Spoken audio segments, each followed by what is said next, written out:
Mode attention. Tirez. Mode m'accompagnera en finale ce soir. La grande gagnante de Koh-Lanta est Maud.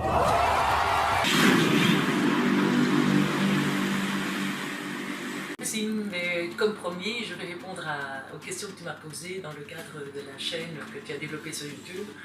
Maud de Koh-Lanta, gagnante belge, édition 2019. Première question, qu'est-ce que Koh-Lanta t'a apporté dans la vie? J'ai envie de te dire juste 21 super copains, K-O-H-B-A-I-N-S. Ça c'est la chose la plus importante. Et puis juste de vivre, comme je le dis souvent, un magnifique grand camp scout multiplié par 3. Et oui, parce que derrière les caméras, quand on vit comme ça, 38 jours, 39 jours tous ensemble, même si ça ne peut pas, l'ambiance est magnifique et on oublie très vite les caméras. Maintenant, ce que vous voyez à la télé, c'est du concentré.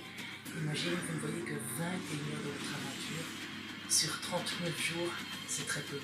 Donc c'est vrai, ce que vous voyez, il y a des magnifiques choses qui se vivent entre nous, des amitiés, des moments de rire, on ne voit pas toujours à la télévision.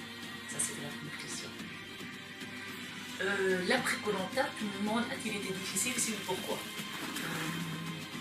J'ai simplement envie de dire qu'on vient d'une autre île déserte et que tout à coup, on revient à la civilisation. Et là, c'est vrai que tu te sens adressé par le bruit, par la vitesse des choses et tu te dis de ici. Ça, c'est une première chose. Et une deuxième, la razzia sur la nourriture. Tellement il faut qu'on se lève à 2 h du matin, à 4 h du matin, à 6 h du matin pour manger. Voilà, j'ai fait un peu plus court pour ne pas... Alors, as-tu un regret dans cette aventure? Ah oui, j'en ai un gros. Lors de l'épreuve du parcours du combattant, catastrophe. Je pars en avance, puis j'ai ce fameux mur qu'il faut, panneau, donc il faut pour escalader. Je vais mettre les pieds en avant, c'est ridicule. C'est comme si j'avais voulu faire du rappel. Du rappel, c'est pour descendre un mur. Et donc là, je suis restée bloquée à ce mur dans le parcours du combattant. Et franchement, je voulais gagner cette épreuve.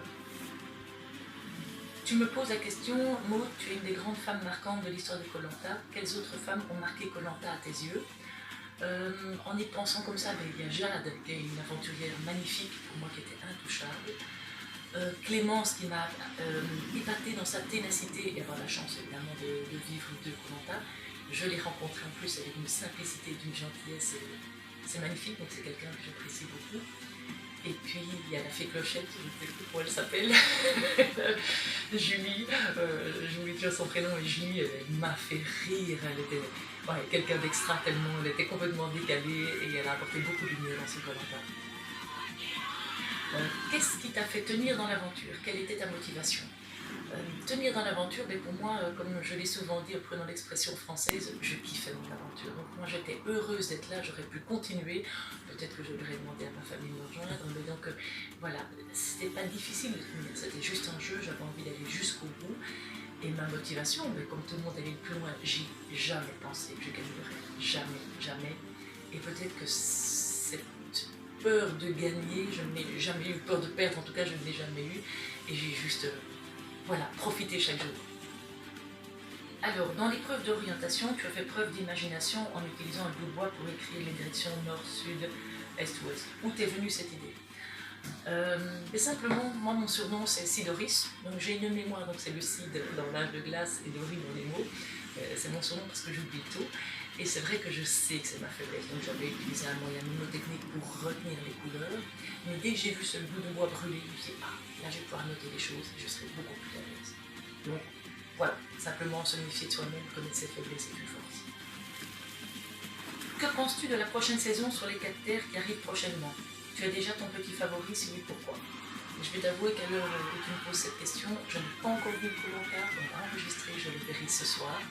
Et l'idée des 4 terres, mais ce qui va être sympa, c'est que c'est une autre dynamique puisqu'il y aura 4 équipes, donc j'attends de voir.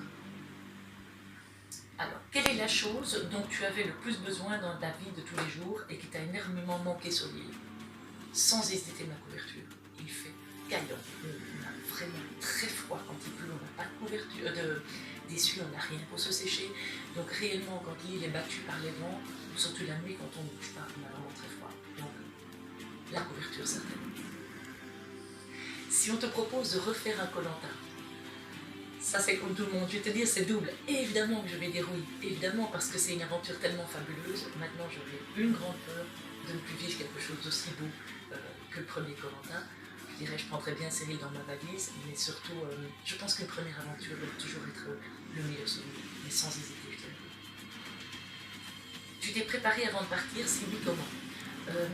Je suis quelqu'un qui attend toujours d'être sûr de pouvoir partir ou de faire quelque chose avant de me préparer. Il faut savoir que dans la sélection de Koh-Lanta, ça dure très longtemps et qu'on apprend qu'on va partir très peu de temps avant. Donc je dois reconnaître que là, la préparation, j'ai pas eu beaucoup de temps. Seule chose, c'est que j'ai fait l'ascension du Kilimanjaro 3 semaines avant de partir. Et donc là, c'était quand même une préparation peut-être inversée à ce qu'on attend, parce que j'ai perdu du poids, mais quelque part, c'était un effort physique. Donc ça apporte toujours quelque chose, surtout là. De quoi tes journées sur l'île étaient faites? Elles n'étaient pas trop longues? Alors chez les rouges, contrairement à ce qu'on voit à l'écran, on s'entend vraiment bien. Il y a évidemment des clashs, mais ça c'est tout petit. C'est même pas un dixième de la vie sur le camp. Et les journées, mais justement, on adorait manger, on adorait construire le camp. Donc on a vraiment peaufiné chaque chose.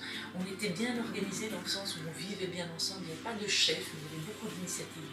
Donc les journées sur le camp, elles étaient magnifiques. De quoi étaient-elles faites? Le matin, on allait voir le filet, voir si on mangeait, puis il y avait la coco, puis il y avait construire le camp. Donc il y avait énormément d'activités de ce genre. Alors si les journées n'étaient pas trop longues, jamais, puisque en dehors des activités de survie, on joue à la pétanque avec des noix de coco, on a fait des jeux loup-garou, donc on s'est inventé des jeux, des activités, et donc non, le temps n'était vraiment pas long, on s'amusait. Comment expliques-tu que tu es tenu plus longtemps sur les poteaux en finale qu'au début avec les 21 autres aventuriers? D'abord c'est la finale et c'est autre chose, c'est une autre mécanique, les règles sont un peu différentes puisqu'on doit enlever les taquets avec un écart beaucoup plus important. Première chose, et alors je vais te dire quelque chose à part, beaucoup qui le sauront. À l'épreuve où on était 21, j'ai mon câble qui a cassé. Donc j'ai dû remonter sur les poteaux, on a continué l'aventure. Donc évidemment on va passer à la télévision, mais j'ai continué l'épreuve avec les autres après être remonté rapidement sur les poteaux. Ce qui explique qu'à la finale, je pars très peur quand on enlève le dernier taquet, parce que j'ai peur que ce câble casse aussi et que je perde l'équilibre avant ce niveau. Et je vais tester le fonctionnement de ce câble, et finalement je vais tomber, parce que le taquet va tomber. Voilà. Alors, quels sont les plus beaux moments que tu as pu passer sur cette aventure? Il y a un moment évidemment qu'on est content de voir sa moitié, mais je dois dire que j'étais très affaiblie à ce moment-là, et puis que je n'ai pas gagné l'épreuve, donc je l'ai vu très peu. Mais j'ai envie de dire sans hésiter, le plus beau moment, c'est quand Cyril et moi, on va gagner l'épreuve des duos avec le basket dans l'eau. C'est génial. Qu'est-ce qu'on est... On gagne et qu'on voit que les autres se disent mince, contre qui va-t-on voter? Donc c'est très très jouissif. C'était un moment magnifique. Quelle épreuve as-tu préféré disputer? Je viens d'en parler. Donc c'est cette épreuve de basket avec Cyril. C'est fantastique.